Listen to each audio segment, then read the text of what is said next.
ওমন রমজানের ওই রোজার শেষে এলো খুশির ঈদ, তুই আপনাকে আজ বিলিয়ে দে শোন।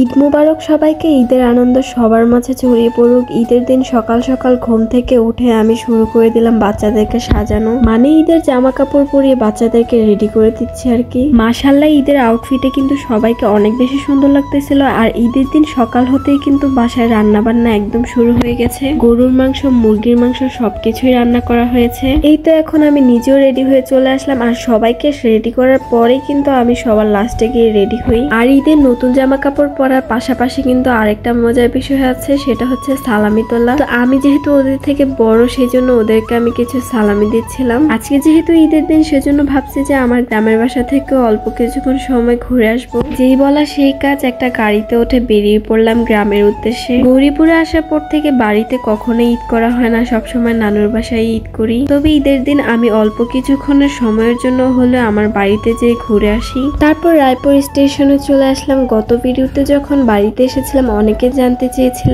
আমার গ্রামের নাম কি। তো আমার গ্রামের নাম হচ্ছে সিঙ্গুলা পূর্বপাড়া। মেন রাস্তা থেকে কিন্তু আমাদের বাড়ির দূরত্বটা মোটামুটি দূরে। তো আজকে যেহেতু ঈদের দিন অটো একদমই পাইতেছিলাম না, তো রাস্তা দিয়ে হাঁটতে হাঁটতে দেখেছি একটা গাছের মধ্যে কতগুলো আম ধরে আছে। মাশাআল্লাহ, আমগুলো কিন্তু এখনো বড় হয়নি তেমন একটা, অনেক ছোট ছোট। ঈদ তো শেষ হয়ে গেছে, মোটামুটি অনেকদিন হয়ে গেছে, কিন্তু তোমাদের সাথে আমি একদমই ভিডিও শেয়ার করতে পারছিলাম না, কারণ আমার ভয়েসটা একটু ভেঙে গেছিল। সেই জন্য আজকে যখন একটু ভালো লাগতেছিল তখন ভিডিওটা এডিট করলাম তোমাদের জন্য। তো কথা বলতে বলতে বাসায় চলে আসলাম। আর বাসার ওই পাশটাতে কিন্তু অনেক সুন্দর পরিবেশ। ওইদিকে প্রজেক্টের পার, কিন্তু এখন পানিগুলো শুকিয়ে গেছে। অনেকগুলা ধান গাছ আর অন্যান্য ফসল লাগানো হয়েছে। বাড়িতে এসে দেখে আমার ভাইয়ের মেয়েরা এখানে খেলাধুলা করতেছে। ওদেরকে কিন্তু সবাই মাশাআল্লাহ বলতে ভুলবে না, ওরা দুইটাই কিন্তু জমজ। আমি যখন বাড়িতে আসি তখন কাউকে কিছু বলে আসি না, হুটহাট করে বাড়িতে সবাইকে সারপ্রাইজ দিতে চলে আসি। আর আমি যখন বাড়িতে যাই সবাই অনেক বেশি খুশি হয়। বাড়িতে আসার পর আমার জেঠি ভাইয়া সবার সাথে দেখা করার পর এখন চাচাতো ভাই চাচাতো বোনদের সাথে দেখা করতে যাচ্ছি।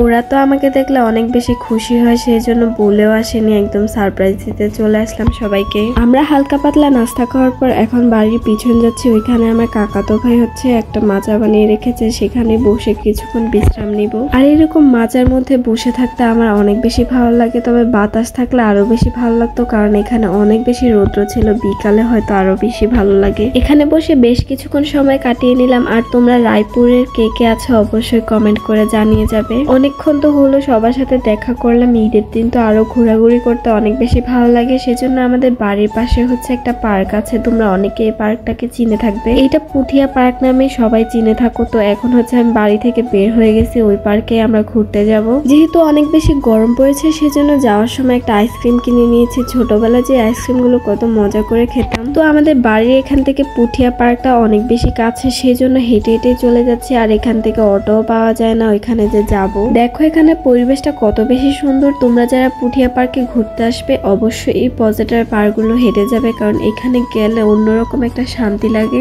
হাঁটতে হাঁটতে পুঠিয়া চলে এসেছি। আর এখানে দেখি ঈদ উপলক্ষে অনেক মানুষ ঘুরতে এসেছে। পা রাখার মতো জায়গা নেই, এরকম পরিবেশে ঘুরে একদমই মজা পাবো না। যদিও আমি পুঠিয়া বেশ কয়েকবার এসেছিলাম, কিন্তু এত ভিড় কখনোই দেখিনি।